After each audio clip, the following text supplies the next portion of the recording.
संसार में रहते हो आप, वहाँ के लोग केवल उसी स्पीड में लग रहे हैं, उसी कर्म में लगे हुए हैं।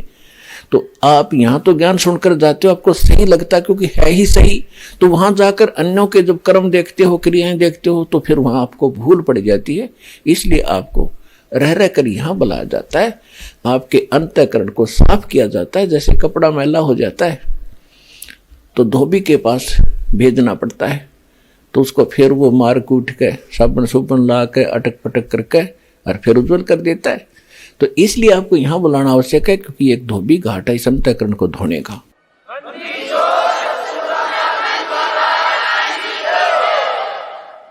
और फिर आप जाओगे समाज में, कुछ दिन तो आपका अपना ये ज्ञान असर करेगा, फिर थोड़ी बहुत उनकी बातों पर फिर असर होना शुरू होगा, फिर आ जाओगे टाइम इतना, फिर सत्संग का समय हो गया, तो फिर आपका फिर सफाई हो जाएगी, फिर वो रुचि धीरे धीरे खत्म हो जाएगी। चाहे आपने अब जैसे बच्चे का ब्याह करते हैं, लड़के का या लड़की का, निरा सांग काटें, नाचें कूदें उद्मस्तारें हैं, पता नहीं कितना खर्चा, फलान दे दे दकड़ा दे दे, ये मायादारी मस्करान, ये बकवास चला दी। और हमारे जैसे मीडियम से लोग, गरीब आदमी खाम खा कमर तोड़वाओ अपनी बेमतलब देखम देखा रीस करके। बच्चों का ब्याह कति सिंपल वे से करो। आप अगर सुख चाहते हो, भगवान चाहते हो, अपने बच्चों को सुखी देखना चाहते हो और मोक्ष चाहते हो, तो दास के एक एक वचन पर विश्वास करो। ये गॉड गिवन है, परमात्मा के वचन है, किसी डूम भाट के गीत नहीं, को अपनी तरफ से कोई बनाया हुआ वचन नहीं है। देखो हमारे भगवान आए थे, सारी सृष्टि के रचनहार, सबके पालनहार, एक झोपड़ी में रहा करते थे। क्यों? वो तो एक शब्द में सेकंड के अंदर बहुत बड़ी कोठी बना सकते थे एक वचन से, लेकिन उन्होंने हमें दिखाया कि यहाँ इतना भी पर्याप्त है। अगर कोई किसी को इतना भी पर्याप्त है तो संतोष करना, लेकिन इस भक्ति को करते रहे। अब जैसे हम शादी ब्याह करते हैं, इसको कति कम खत्म करो, ब्याह सिंपल वे से करो, मतलब ब्याह तो करो लेकिन ये बकवाद मत करो, नाचना गाना। अब दास ने बहुत से ऐसे इतिहास देख लिए कि सामने कूद रहे हैं, नाच रहे हैं, डीजे बजा रहे हैं, और दुर्घटनाग्रस्त हो गया, वो लड़का मर गया जिसके ऊपर नाचे कूदे थे, जिसका विवाह था। अगले दिन टक्कर मार रहे हैं, रो रहे हैं, तो बताओ क्या हुआ? लड़का हो गया, लड़की हो जाए इससे कोई दिक्कत नहीं, लड़का हो जाए फिर नाचो कूदो नमस्कार है। एक ब्याह और शुरू कर दिया, बोला पीढ़िया लेकर आवे 10-20 और जाऊं उस गेला, ये कोई बात हुई? अब एक व्यक्ति ने 10-12 वर्ष के बाद पोता प्राप्त हुआ, यानी पुत्र, उसका दादाजी हुआ था। दादाजी ने कहा भाई अपने पोते की खुशी में मैं बड़ा यज्ञ करूंगा। 10-12 गांव को आमंत्रित किया, खूब पैसा जुटाया, खूब दारू दूरू पियाई, शराब पियाई, नाचे कूदे। अगले वर्ष जन्मदिन आने से पहले पोता मर गया।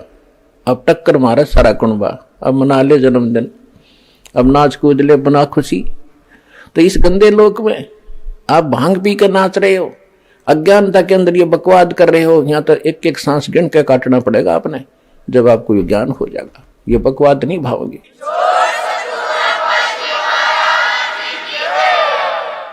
नानक साहिब जी के पास जैसे आम भक्त पहली बार जाते थे, वो पूछा करते थे कि महाराज जी आप कभी खुशी दिखाई नहीं देते,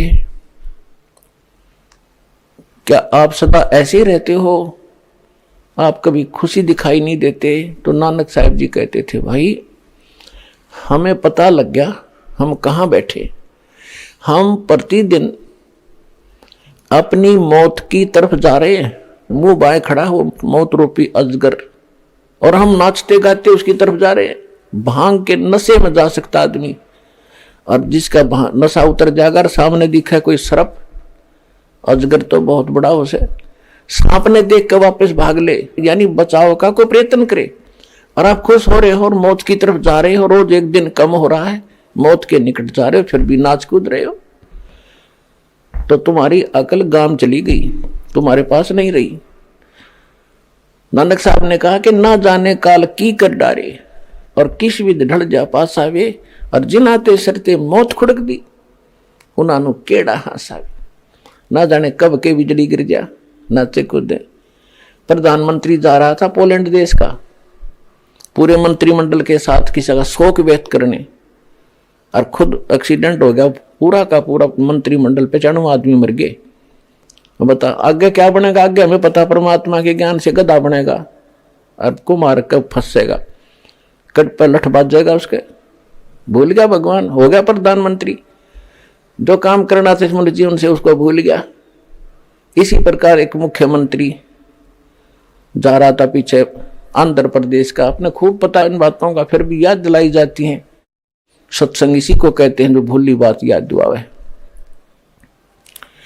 उस मुख्यमंत्री की प्रतीक्षा में, उसके स्वागत के लिए मालाएं, नोटों की माला, फूलों की माला लिए खड़े थे, और पता नहीं क्या साल आ रहे थे, ये सुख देगा, ये साइन कराऊंगा, मैंने फलाना बेनिफिट हो जाएगा। वो हेलीकॉप्टर एक्सीडेंट हो गया, 3 दिन में था उसकी लाश पाई थी, और गादड़ घसीट रहे थे उसको गिद्दड़। ऐसे ही एक अरुणाचल का मुख्यमंत्री, ऐसे 7 दिन में उसकी लाश पाई थी। उसका अभी पीछे की बात है, हेलीकॉप्टर दुर्घटनाग्रस्त हो गया। और कितने अंधे हो गए हम। एक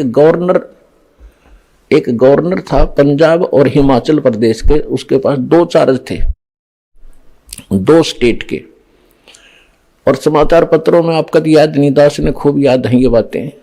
समाचार पत्रों में पता चला, एक बार वो रिटायर होने से पूर्व कुछ दिन पहले उसने सोचा हिली स्टेशन पे, यानी पहाड़ी क्षेत्र में बढ़िया कोठी बनाऊंगा, वहीं ठाठ से रहा करूंगा। उसने 3 करोड़ रुपए अपने हेलीकॉप्टर में लेकर एक प्लाट का सौदा करने जावा था, अपने परिवार को साथ बैठा के। और 3 करोड़ रुपये पहले जी 100 के नोट होया करते, इनमें वजन घना हो जाया करता। और उस रास्ते में वो एक्सीडेंट हो गया, उसका हेलीकॉप्टर, आप भी मर गया, उसका परिवार भी मर गया। और वो नोटा नोट बकरी खाओ, भेड़ बकरी खाने लग रही, नोट पड़े पड़े उड़ते अंडे। और फिर कहते हैं उसके तय खाने में सरकारी आवास के अंदर 40 करोड़ रुपये पाए, 40 करोड़। और उस समय आज के तो 4 अरब समझ लो तुम। तो पुण्यात्मा अब के लेकर जाएगा, ये इसको कहते बेगार है। कितना अच्छी किस्मत का आदमी था, गवर्नर तक की पद प्राप्त कर लिया। जो कह रहे कि गवर्नर लाग रहा है तू, वो गवर्नर भी लाग रहा था, और के हालत तो मरिया। और आगे क्या होगा? फिर पीछे तू पशुआ की जय दीजय बैल बना, 4 पैर जंगल में डोले, तेरा तो ना पेट भरे। फिर पीछे तू पशुआ की जय गद्दा बैल बनाई, ये 56 भोग कहाँ मन बोरे की, तो कुरुडी चोरने जाई। टूटी कमर पजावे, चड्डे तेरा कागा मांस गिलावे। अब ये दुख अब भूल गया पा।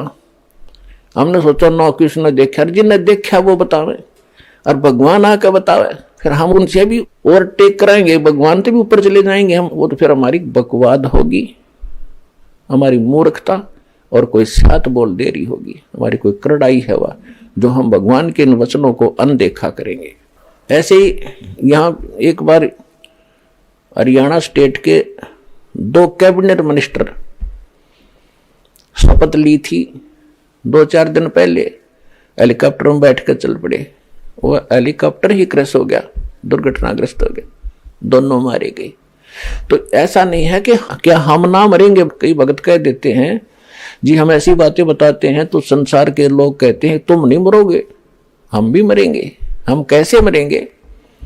आए हैं सो जाएंगे, ये राजा रंग फकीरे, एक सिंहासन चढ़ चले, एक बंधे जात जंजीरे। जाएंगे हम भी, लेकिन हम कैसे जाएंगे? न भक्ति करने वाला, चाहे कोई राष्ट्रपति हो किसी देश का, उसको ऐसे पकड़ कर ले जाएंगे यम के दूत जैसे अपराधी को ले जाते हैं। और जो भक्त है, चाहे रिक्शा चलाने वाला, चाहे मजदूर है, चाहे सेठ है, चाहे राजा है, चाहे प्रधानमंत्री है, जो सद्भक्ति करता है, कहते हैं उसको विमान में बैठाकर आदर के साथ भगवान लेकर जाएगा। तो इस आने और जाने में, इस मरने में अंतर है।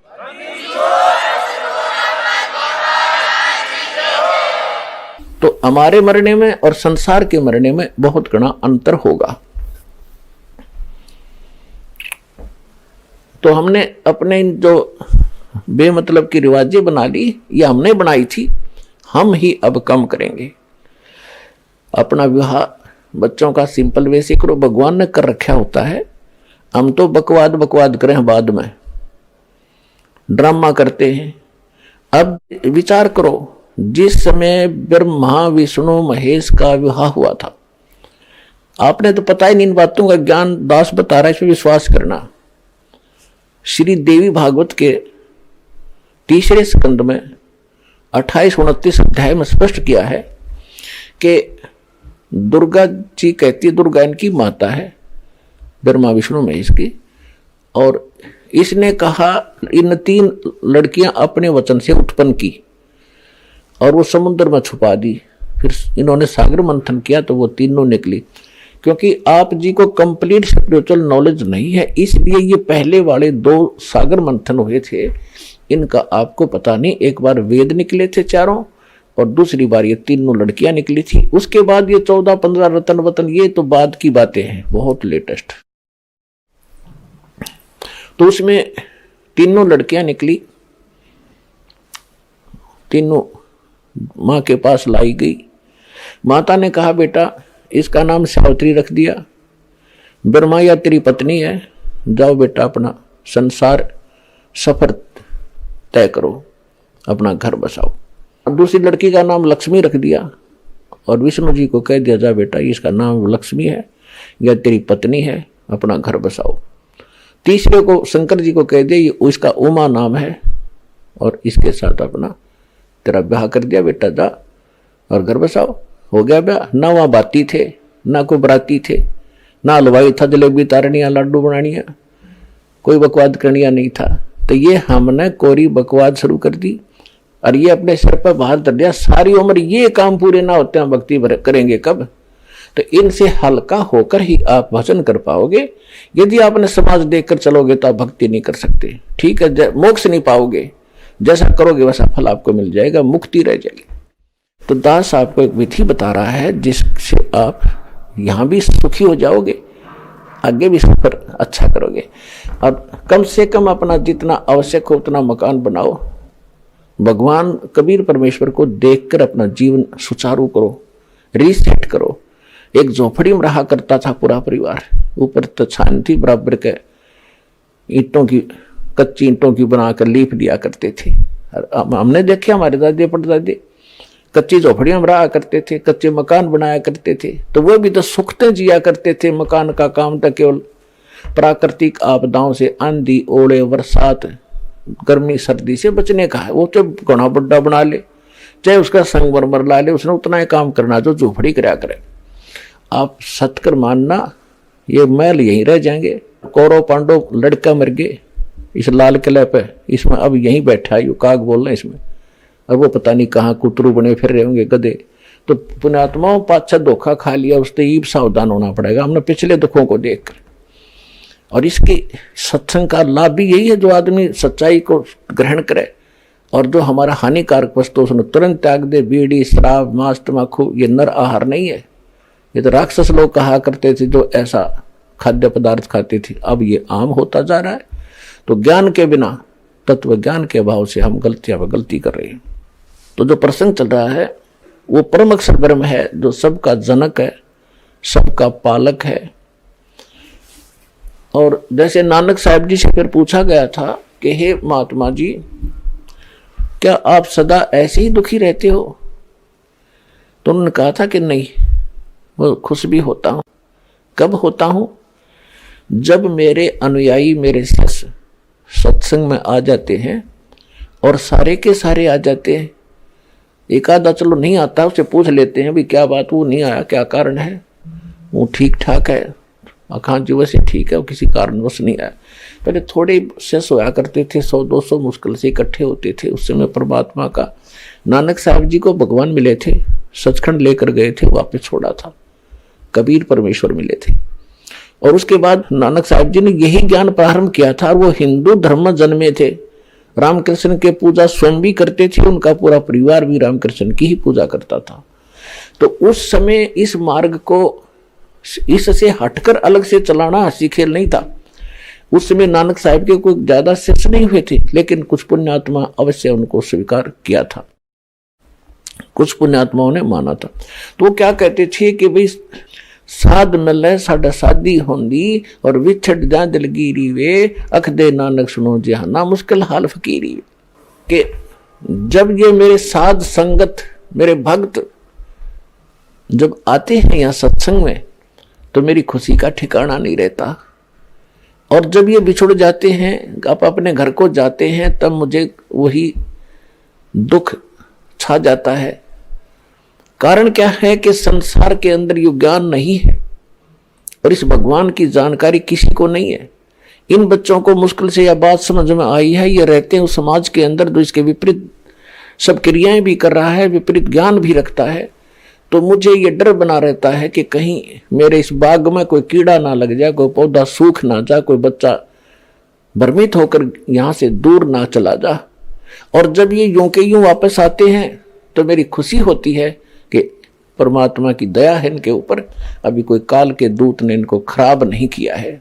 तो साध मिले साडा शादी होंदी, विछड़ जा दिलगिरी वे, अख दे नानक सुनो जहाना ये मुश्किल हाल फकीरी वे।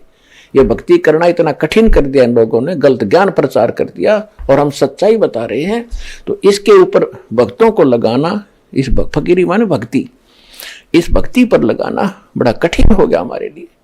तो यहाँ पुण्यात्माओं हमें खुशी हो रही है, ये बच्चे भगवान को पहचान रहे हैं और उमड़ उमड़ कर प्रत्येक सत्संग में उभर कर आ रहे हैं। तो दास की खुशी का कोई ठिकाना नहीं होता रहता कि परमात्मा दास का मिशन सफल हो रहा है, आपके बच्चे आपको पहचान रहे हैं। और पुण्यात्माओं परमात्मा के विचार दास आपको बताता है, इन विचारों को जन जन तक पहुंचाओ, इस मिशन को सफल करो। दास आपको एक सुखद जमाना देगा, पूरा विश्व सुख से जिया करेगा।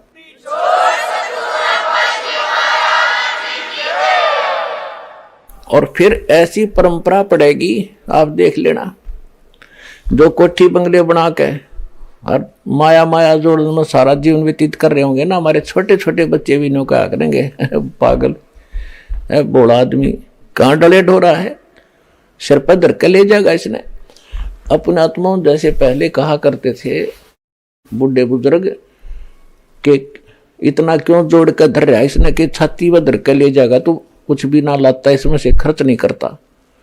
उसने छाती पर धर के ले जाना ही नहीं था, लेकिन अब आप ले जाओगे छाती पर धर के, सीने पर रख कर, क्योंकि जो दान आप कर रहे हो ये आपकी छाती पर धरेगा, आपके साथ जाएगा। और जो भक्ति कर रहे हो, जो सेवा कर रहे हो, जो परमार्थ कर रहे हो, ये आपकी छाती पर रखा गया। और यहाँ के जीने के लिए तो आपको परमात्मा इस भक्ति से वैसे ही दे देगा। ये तो कैसे देगा, जैसे क्या करना, जो वस्तु आप मांगने आते हो इसको तो भगवान आपको रूंगे में देगा। रूंगा क्या मांगने आते हो, हे भगवान जिसका संतान नहीं तो बेटा दे दे, एक संतान दे दे। जो निर्धन है वो नौका भगवान गढ़ाए धन दे दे, मैं भी दुनिया की तरह जी कर देख लूं। रोगी है उन्हें सोचे भगवान मेरा कष्ट निवारण हो जाए। और भी अंधा है वो नेत्र ही मांगने आता है। परमात्मा कहते हैं कि ये तो जो वस्तु आप मांग रहे हो ये तो हमारा इशू ही नहीं है कि केवल यही दें आपको, ये तो हमारा बिजनेस भी नहीं है। ये तो वैसे हम वैसे देने पड़ते हैं आपको। जैसे आपने देखा होगा कई व्यापारी लोग वस्तु कुछ बेच रहे होते हैं, कुछ व्यक्ति अन्य आइटम मांगते हैं तो वो कह देता है कि ये हमारा बिजनेस नहीं है, वैसे कोई मांग लेता, ग्राहक इसलिए रखा है, ले ये भी ले जा, बाकी हमारा बिजनेस कुछ और है। इसी प्रकार ये यहाँ का जो उद्देश्य है आपको जन्म और मृत्यु से, जरा मरण से छुटवा के और उस सतलोक में भेजना है, जहां जाकर आप कभी दुखी नहीं होगे, सदा का सुख होगा। और यहाँ छोटा मोटा सुख आपने मांग लिया, एक चीज दे दी किसी संत ने, मान ले जो नकली से हैं, वो तो नहीं देते आपके संस्कार का सूता बैठ जाएगा, तो वो तो एक तो मिल गया, रख गए सारे दुख नो के नो। और यहाँ पर आपको सभी सुख मिलेंगे और आपके कष्ट भी निवारण होंगे, आप स्वस्थ भी होंगे और आपको जितना धन आपको चाहिएगा ना जीने के लिए, वो धन आपको अवश्य भेजेगा भगवान। आपको भूखा नहीं सोने देगा यदि आप विश्वास के साथ रहोगे। आपका कोई काम नहीं अड़ेगा, ये गारंटी देता दास, ये सच्ची नीयत लगे रहता।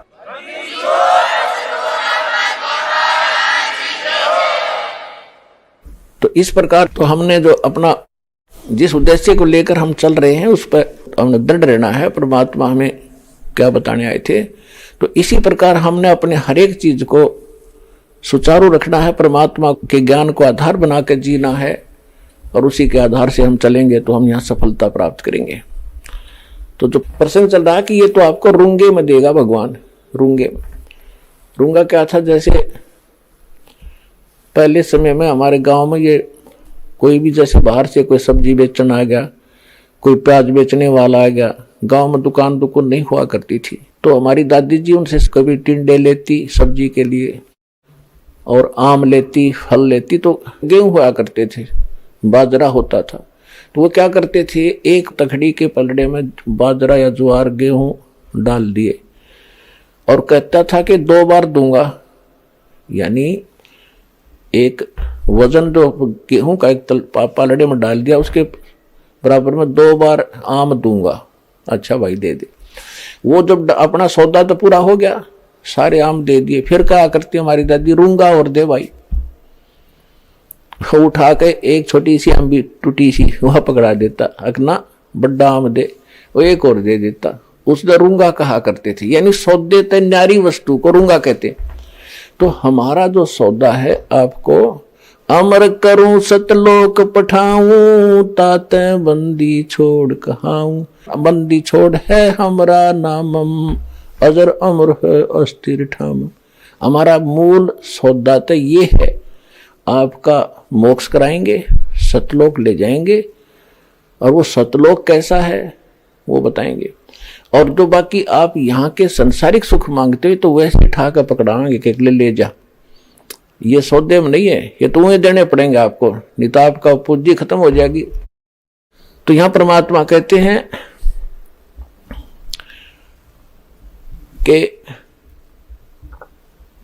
वो सतलोक कैसा है, शंखों लहर मेहर की उपज कहर नहीं जा कोई, दास गरीब अचल अविनाशी सुख का सागर सोई।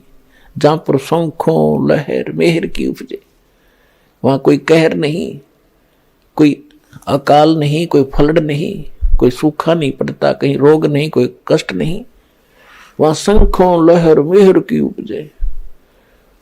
दास के साथ बहुत बार ऐसा बनता है, अकेला होगा कभी, मालिक के चिंतन हो रहा होगा, एकदम ऐसा हिलोर उठेगी अंदर ते, जैसे सब अपना सा दिखेगा, पूरा विश्व, चाहे किसी ने हमने कितना स्था रखा हमारे को, उसके प्रति भी वो दोष नहीं आता, वो भी बुरा सा नहीं लगता, वह मेहर की लहर थी और वो कुछ क्षण के लिए रहती है।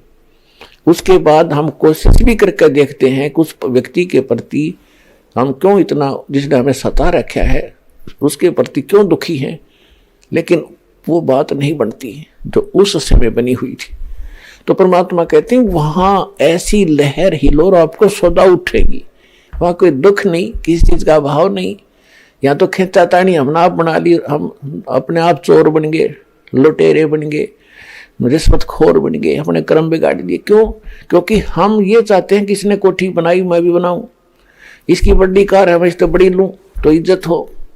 तो परमात्मा कहते नहीं, ये इज्जत का तरीका नहीं, और वहां सतलोक के अंदर कोई कहर नहीं, तो यहाँ ये इज्जत का तरीका नहीं है, तो आपका कर्म बिगड़ेगा ज्यादा। और वहां सारी चीज सबको एक जैसी उपलब्ध है, एक जैसे आपके मकान, एक जैसे हर तरफ बहुत सुंदर वहां का आपका जो रेजिडेंस है, यहाँ के राष्ट्रपति नहीं रख सकते, आसपास भी नहीं, वो आपका वहां इतना सुख, और सारे चीज हरे भरे सदाबहार हुआ बाग बगीचे, सदा फल फ्रूट भरे रहते, आपके कोठे भरे रहते हैं गेहूं से, जो वहां का कणक है उससे, और किसी प्रकार खाओ पियो और भगवान की भक्ति करो। वहां आपका भोजन भी तेज पुंज का, आपका शरीर भी तेज पुंज का, कई वक्त असमंजस में पड़ जाते हैं, खाना खाते हैं वहाँ इतनी सफाई है तो विसर्जन भी करते होंगे, पेशाब टट्टी भी जाते होंगे, नहीं, वो शरीर के अंदर ही कंज्यूम हो जाता है, वो ऐसा शरीर है। क्योंकि आपको ये ज्ञान नहीं है जरा सा भी, सारी चीज वहाँ की यहाँ से कति भिन्न है, लेकिन मनुष्य ऐसे ही है, स्त्री ऐसी है, बच्चे भी होते हैं, लेकिन वो फिर युवा सत्यर में आकर के सब एक जैसे हो जाते हैं।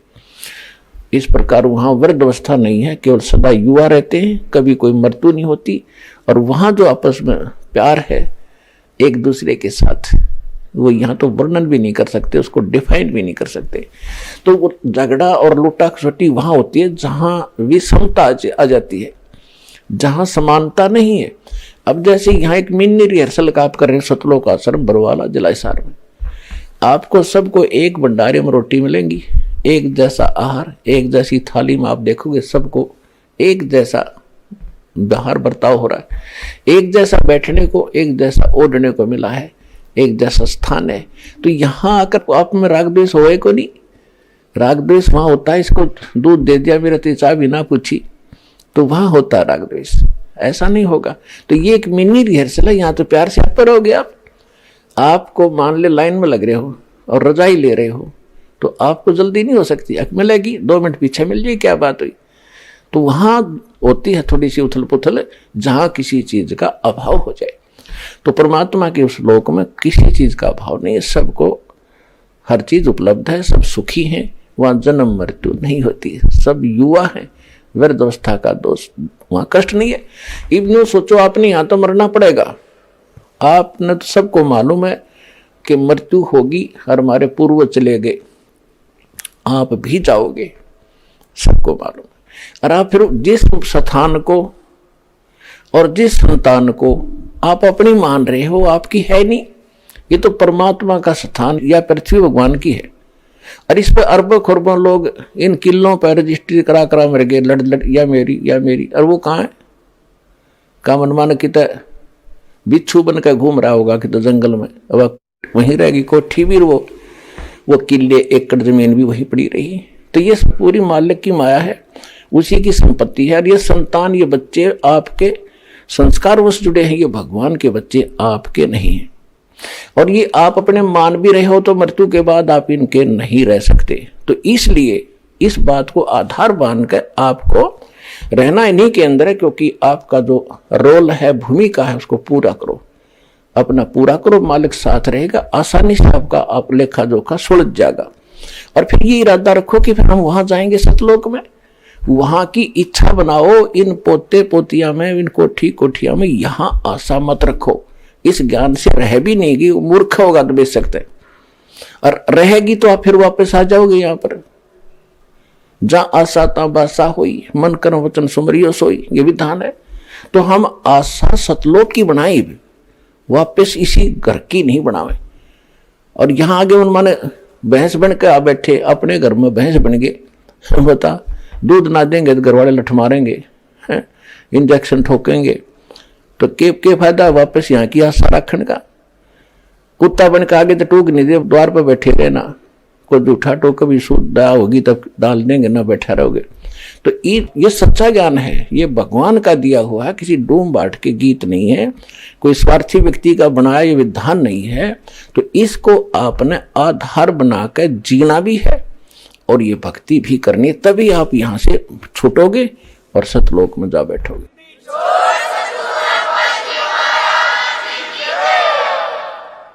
तो वो सतलोक ऐसा है जहां आपको हम ले जाना चाहते हैं, जहां के हम यहां से आपका वीजा और पासपोर्ट दोनों बना रहे हैं। ये बनवाओ, इसको सुरक्षित रखो। और नकली जो संत हैं वो नकली वीजा बनाते हैं, काल तक का वीजा इसी के लोक में रहने का, और यही जन्म मृत्यु के चक्कर में आपको डाले रखेंगे। उनसे छुटकारा आप भी पाओ, और जहां तक पार बसाओ प्यार से। ये मार्ग झगड़े का नहीं है, ना किसी के साथ जबरदस्ती करनी है।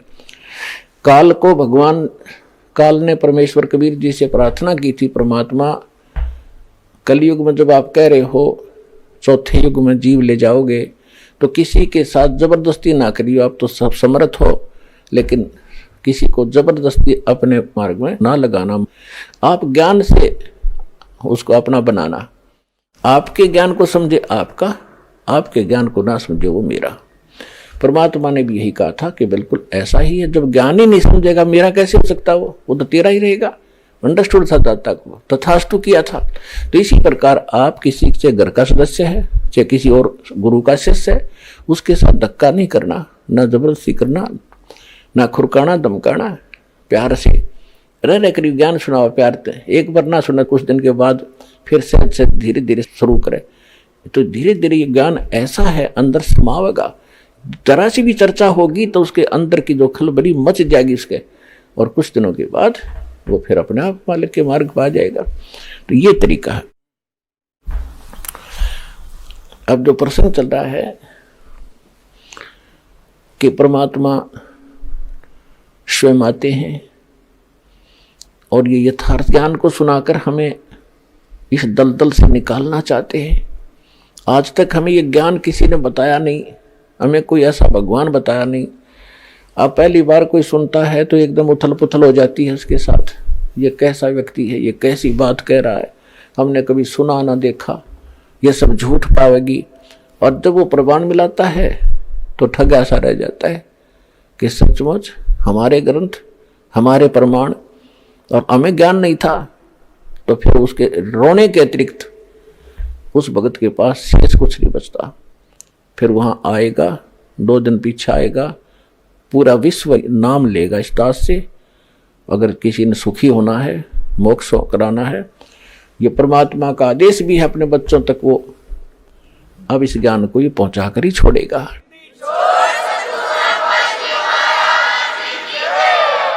चाहे जो कितना भी दृढ़ होकर बैठ गया वो अपने गुरु के ज्ञान पर, मेरे गुरु का ज्ञान सही है, गुरु जी बिल्कुल सच बताते, मैं नहीं मानूंगा, लेकिन इस सत्य में इतना दम है ये मना कर मानेगी। धर्मदास जी परमात्मा से जब मिले थे, जब उनकी वार्ता शुरू हुई थी मथुरा में, तो धर्मदास जी ने यही शब्द कहा था कि मैं अपने ज्ञान पर पूरा विश्वास करता हूं, अपने भगवान पर, अपने गुरु जी पर, मैं किसी की बात तो मानने वाला नहीं हूं।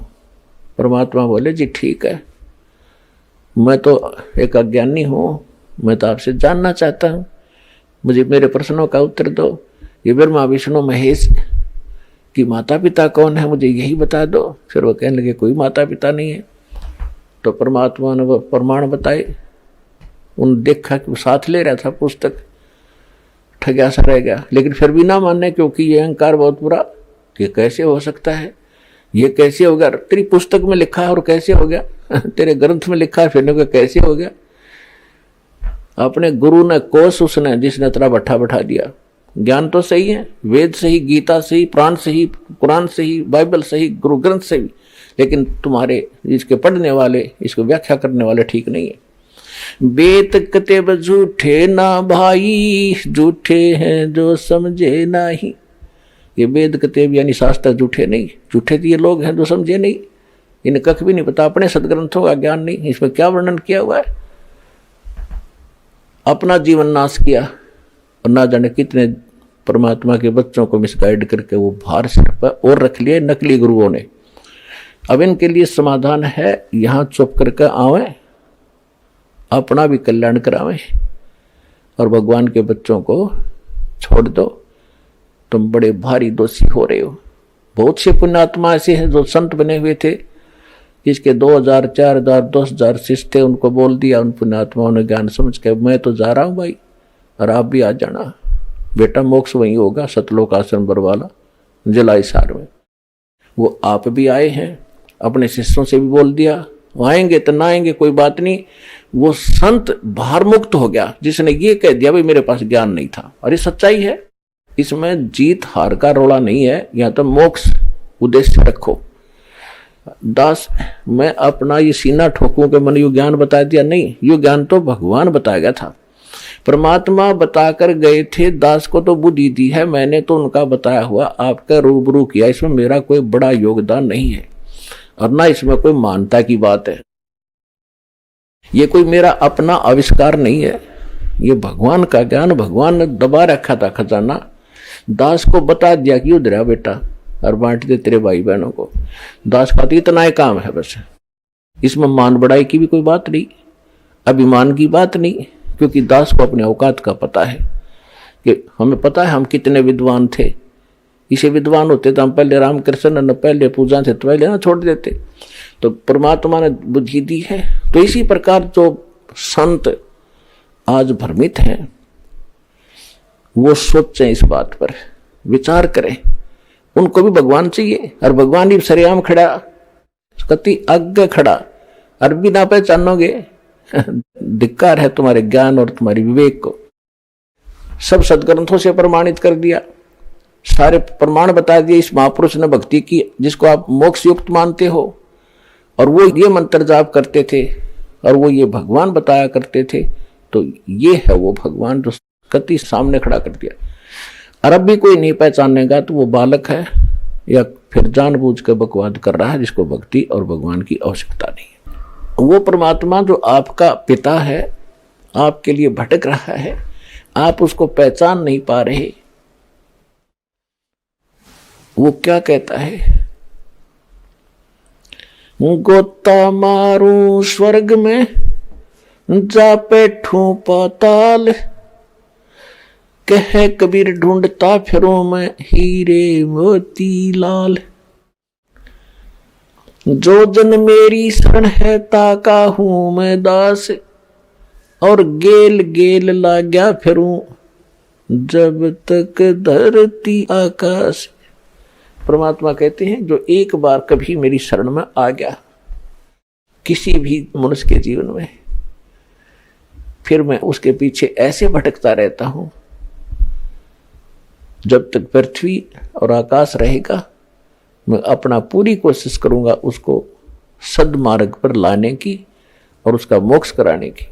पुण्यात्मा, एक पुण्यात्मा जो सतयुग से लेकर आज तक असंख्य युगों से परमात्मा हमारे पीछे घूम रहे हैं, और ये है वो दिन, ये है वो समय जिसमें मोक्ष होना है। चारों युगों का ये प्राइम टाइम है। ये कलयुग की बिचली पीढ़ी, ये समझ लो 20वीं सदी के उत्तरार्ध से शुरू हुई है। 1950 के बाद 1951 में दास का जन्म हुआ, 8 सितंबर 1951। और इस युग में ये कलयुग की बिचली पीढ़ी है। प्रथम जो चरण था, भगवान आए थे स्वयं कबीर परमेश्वर, 120 वर्ष ये ज्ञान देकर सहस्री आए थे, सहस्री चले गए थे। और उस समय अपनी प्यारी आत्मा धर्मदास जी से कहकर गए थे कि धर्मदास, परमात्मा ने कहा था कि कलयुग में मैं फिर आऊंगा आगे चल के, और सब जीवों को एक ज्ञान कराऊंगा और सभी मेरी भक्ति किया करेंगे, पूरा विश्व नाम लेगा और पूरे ज्ञान, पूरे विश्व को मैं सतनाम से परिचित कराऊंगा। उस समय सबका मोक्ष होगा। क्योंकि धर्मदास जी चिंतित हो गए थे कि परमात्मा आपने मेरे को 42 पीढ़ी का आशीर्वाद तो दे दिया, 42 पीढ़ी तक मेरा वंश चलेगा, लेकिन आप कहते हो सतनाम देना नहीं, सार नाम बताना नहीं। ये भगवान, फिर इनका मुक्ति कैसे होगी आपके बच्चों की? तो परमात्मा ने कहा था कि जब कलयुग के आगे चल के कलयुग में मैं आऊंगा और पूरा विश्व नाम लेगा, सबका मोक्ष कराऊंगा। और भाई 12वां पंथ जो गरीबदास का पंथ होगा उसमें ही मैं आऊंगा आगे चल के। कबीर सागर में कबीर वाणी चैप्टर है, उसके 136 और 37 और 134 पर ये वर्णन है जो दास बता रहा है। और पूरा विश्व नाम लेगा और सबका कल्याण होगा। जब सारा संसार ही सतनाम प्राप्त करेगा, उससे पहले नहीं दे सकता मैं, ना बताने दूं किसी को, क्योंकि काल के दूतों का हाथ लग जाएंगे मंत्र, ये फिर यही ज्ञान बताते पाओगे, यही नाम देते पाओगे, तो हम विनता कैसे करेंगे? वो बच्चे कैसे पहचानेंगे? और इस नाम का कोई अधिकारी है नहीं, तो बेशक ये नाम देता है, उससे लाभ होने वाला नहीं है। अधिकारी के बिना पासपोर्ट बनवा लो, लाइसेंस बनवा लो, ड्राइविंग लाइसेंस, वो भी काम ना करे तो ऐसे जीवन नाश हो जाएगा। तो धर्मदास बड़ा चिंतित हुआ कि भगवान आज आप खुद आज आए हो। धर्मदास जी की चिंता का कारण जायज था कि हे परमात्मा, आज तो ये व्यक्तियों में इंसानियत जीवित है और आप कह रहे हो कि तो घोर कलयुग होगा, तो उस समय आप आओ तो गए, आपकी बात ने कैसे कौन मानेगा? परमात्मा बोले तू चिंता ना कर, क्योंकि उस समय तक सभी ये काल के दूत जितने काल भेजेगा अपने, काल ने कहा था कि 12 पंथ करूं मैं साजा, नाम तुम्हारा ले करूं आवाजा, और 12 पंथ नाम जो ले ही सो हमरे मुख आन सबोई, और जाओ जोग जीत संसारा, जीव न माने कहा तुम्हारा, जीव तुम्हारा कहा न माने, हमरी ओढ़ हो बाद बखाने। तो काल ने कहा था कि जब तुम बिचली पीढ़ी यानी कलयुग में आओगे उससे पहले मैं अपने 12 दूत तो तेरे कबीर नाम तय भेज दूंगा। तो कबीर पंथ चलाओगे, नाम सारे गलत देंगे, ज्ञान गलत सुनाओगे तेरे विपरीत, और सब कबीर पंथी कहाओगे वो मेरे जाल में फंसे रहेंगे। फिर और अनेक पंथ चलाऊं, युराधा स्वामी धन सतगुरु निरंकारी आसाराम सुदान सूर्य, ये सारे तेरे ब्रह्म ऋषि को आवो, ये निकक्का पता नहीं, तो ये सारे काल के पंथ हैं। और अनेक पंथ चलाऊं या विद जीवों को भरमाऊं। तब धर्मदास ने कहा था भगवान फिर कौन मानेगा आपकी, उस समय तो आप कह रहे हो करते निजीव हो जाएंगे, कोई सुना नहीं गा सच्चाई को और बुरा हाल हो जाएगा, तब आप जाओगे।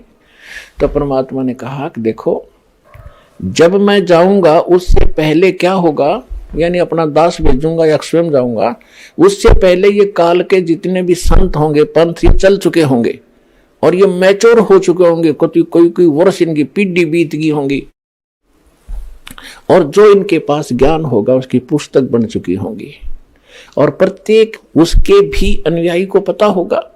और फिर हम मेरा दास जाएगा या मैं जाऊंगा अपने ओरिजिनल ज्ञान अपने सदग्रंथों से, जो पूरा विश्व मानता जिन सदग्रंथों को, उनसे उनके अनुभव उनके ज्ञान उनके नाम मंत्रों को रूबरू करेगा, कंपेयर करेगा, तुलना करेंगे और सबको शिक्षित करूंगा। उससे पहले अभी तक ये न्यू मार खा गए, शिक्षित नहीं थे, और ये हमारा इन्होंने एक कोल्लू बना रखा था, घुमा रखे थे, हंडोला बना रखा था, और ये शिक्षा में उससे पहले नहीं दूं, क्योंकि यह शिक्षा बेईमान बनाती है और ये अहंकारी बनाती है जीव को, जो सबसे बड़े दुश्मन है भक्ति के।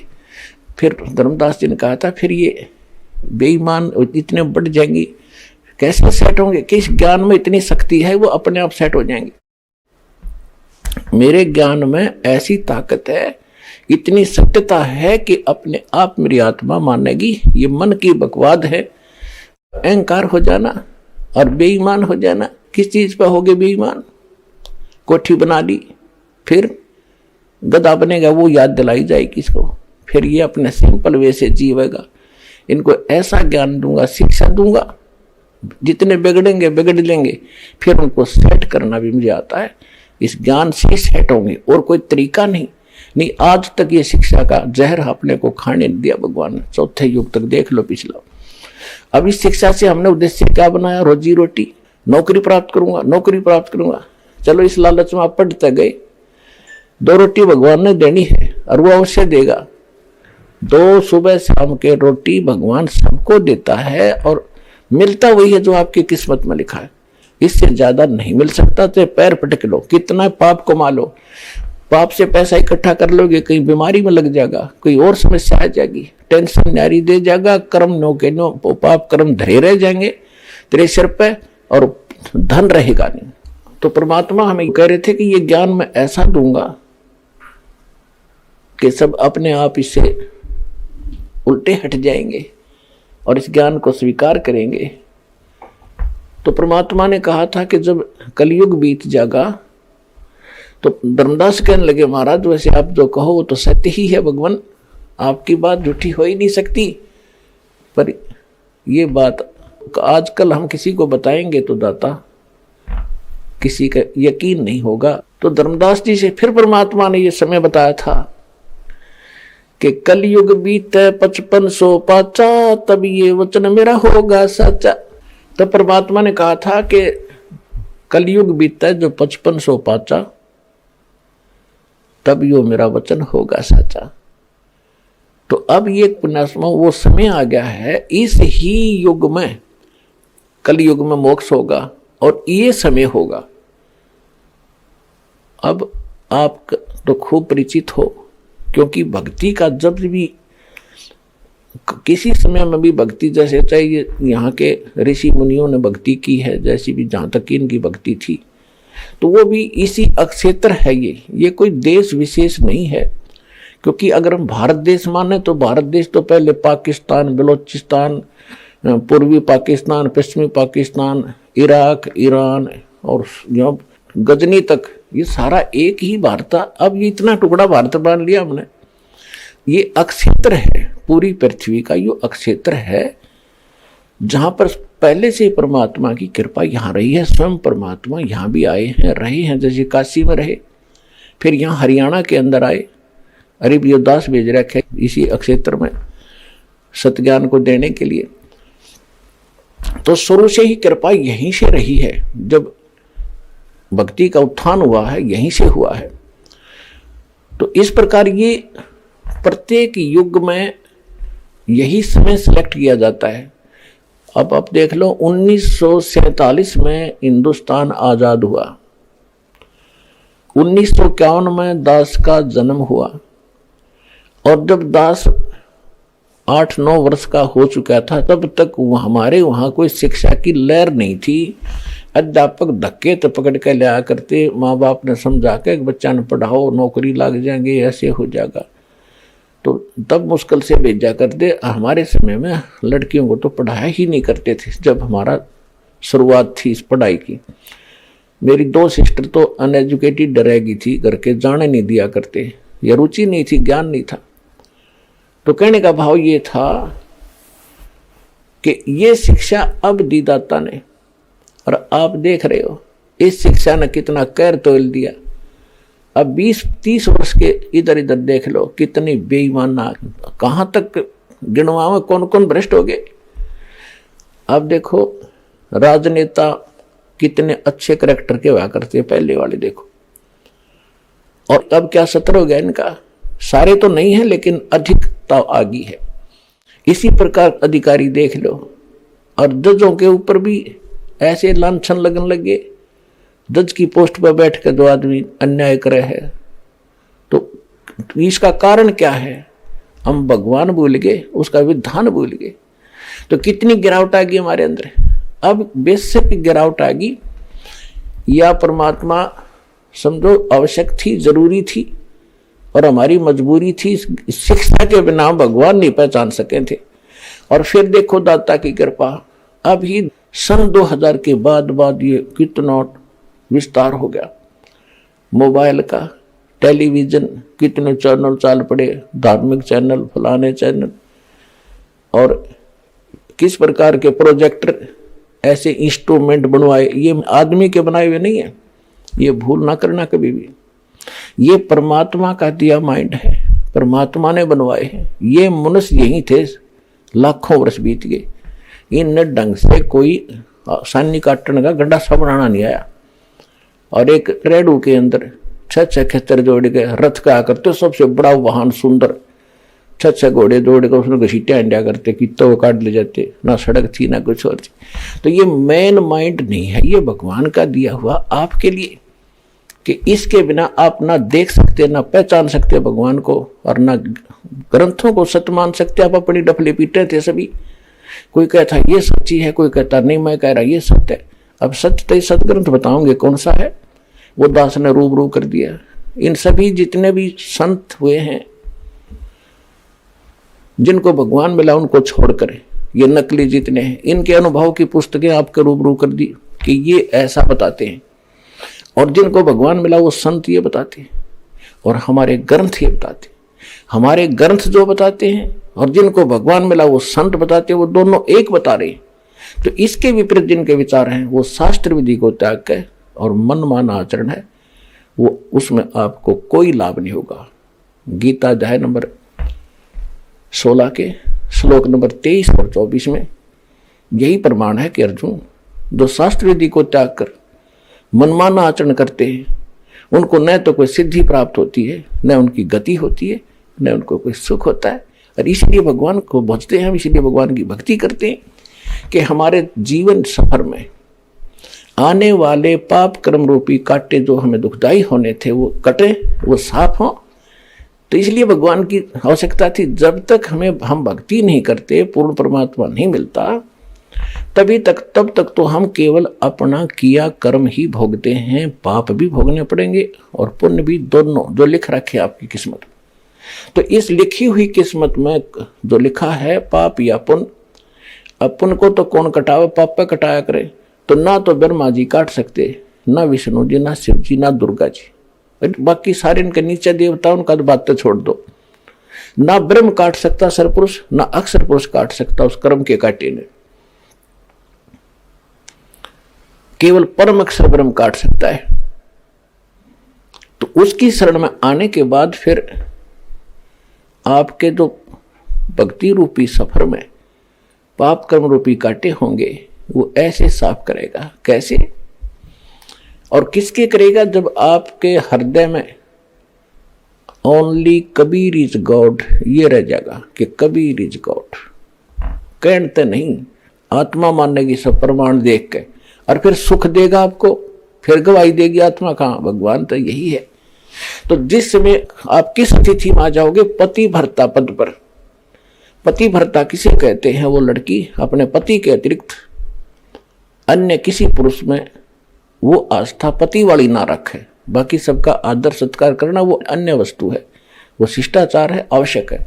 तो इसी प्रकार जैसे हम किसी वस्तु की डिमांड को वस्तु प्राप्त करना चाहें, तो अपने भगवान कबीर साहब के अतिरिक्त अन्य किसी देवी देवता में सपने में भी इच्छा ना हो कि ये इससे मांग लूं, इससे मैं इच्छा करूं या मुझे कुछ राहत दे। तो तब आप पति भर्ता पद पर होगे। तो उसके विषय में बताया परमात्मा गरीबदास साहिब ने कि पति भर्ता जमी पर जो जो धर है पाओ, समर्थ झाड़ू देत है ना काटा लग जावे। कहते हो समर्थ वो परम अक्षर ब्रह्म कबीर साहब आपके जीवन रूपी सफर में आगे आगे चलेगा झाड़ू लेकर कि मेरे बच्चे के, मेरी प्यारी आत्मा के काटा ना लग जा, यानी इसको कोई पाप दुखी ना करते। तो पुण्यात्मा काटा निकालते हैं ना, तब भी पीड़ा होती है थोड़ी सी, पर वह एक बार होती है।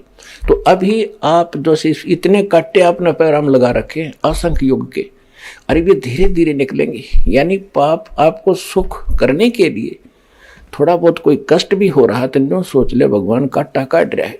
कहते हैं संत शरण में आने से आई टले बला, जय मस्तिष्क में सूली हो वा काटे में टल जा। यानी इतना कष्ट होगा आपके ऊपर जैसे आप भक्ति में लगे आते हो। और कुछ कहते हैं जी अभी कुछ लाभ हुआ नहीं, मेरा चौथा चक्कर हो गया। ये तो सारी उम्र चक्कर लगाना पड़ेगा तुमने यहाँ पर। आपने सोचो गुरु जी झाड़ा ला दें तुम ठीक हो गए जाओ घर ने, ऐसी गलती रामपाल नहीं करेगा। आपको ज्ञान देगा, आपका आने वाला जीवन और सुखी करेगा इस भक्ति मार्ग से। और भगवान से मिलाने के लिए पूरा प्रोसेस आजीवन करना पड़ेगा आपको। राम नाम रटते रहो जब तक घट में प्राण, कभू तो दीन दयाल के बेनक पड़ेगी ही कान। जिस समय तक बच्चा आखिरी पढ़ाई नहीं कर लेता, कोई ट्रेनिंग करने गया 5 वर्ष की है, तो जब तक वो ट्रेनिंग पूरी नहीं होती तब तक उसको कॉलेज में उस इंस्टीट्यूट में जाना पड़ेगा, हाजिरी लगवानी पड़ेगी, नहीं तो फिर फेल हो जाएगा। तो आप कोई नौका में 5 बीमार आ गया जी, गणा कोई विशेष लाभ तो नहीं हुआ है। तो ये धीरे धीरे होगा। जैसे डॉक्टर के पास एक ही मर्ज के 2 मरीज जाते हैं, एक को तो 10 दिन की दवाई में औषधि में ठीक कर देता है, और एक को कहता भी अभी और टाइम लगेगा, 2 महीने 3 महीने तक औषधि देनी पड़ जाए, क्योंकि उसका रोग अधिक था और उसका तरीका यही है, इन औषधि से के सेवन करते रहने से ही कटेगा। तो ठीक इसी प्रकार समझ लेना, जिनके थोड़े पाप कर्म हैं वो जल्दी सुलझ जाते हैं, जिनके ज्यादा दुखी है कोई ना, परमात्मा तो समर्थ है, उनको भी खत्म करके छोड़ देगा, लेकिन उसमें समय लगेगा। तो जल्दी ना करना, इस पृथ्वी में कोई ठिकाना नहीं आपको इस सतलोक आसन बरवाला के अतिरिक्त, ये याद रखना।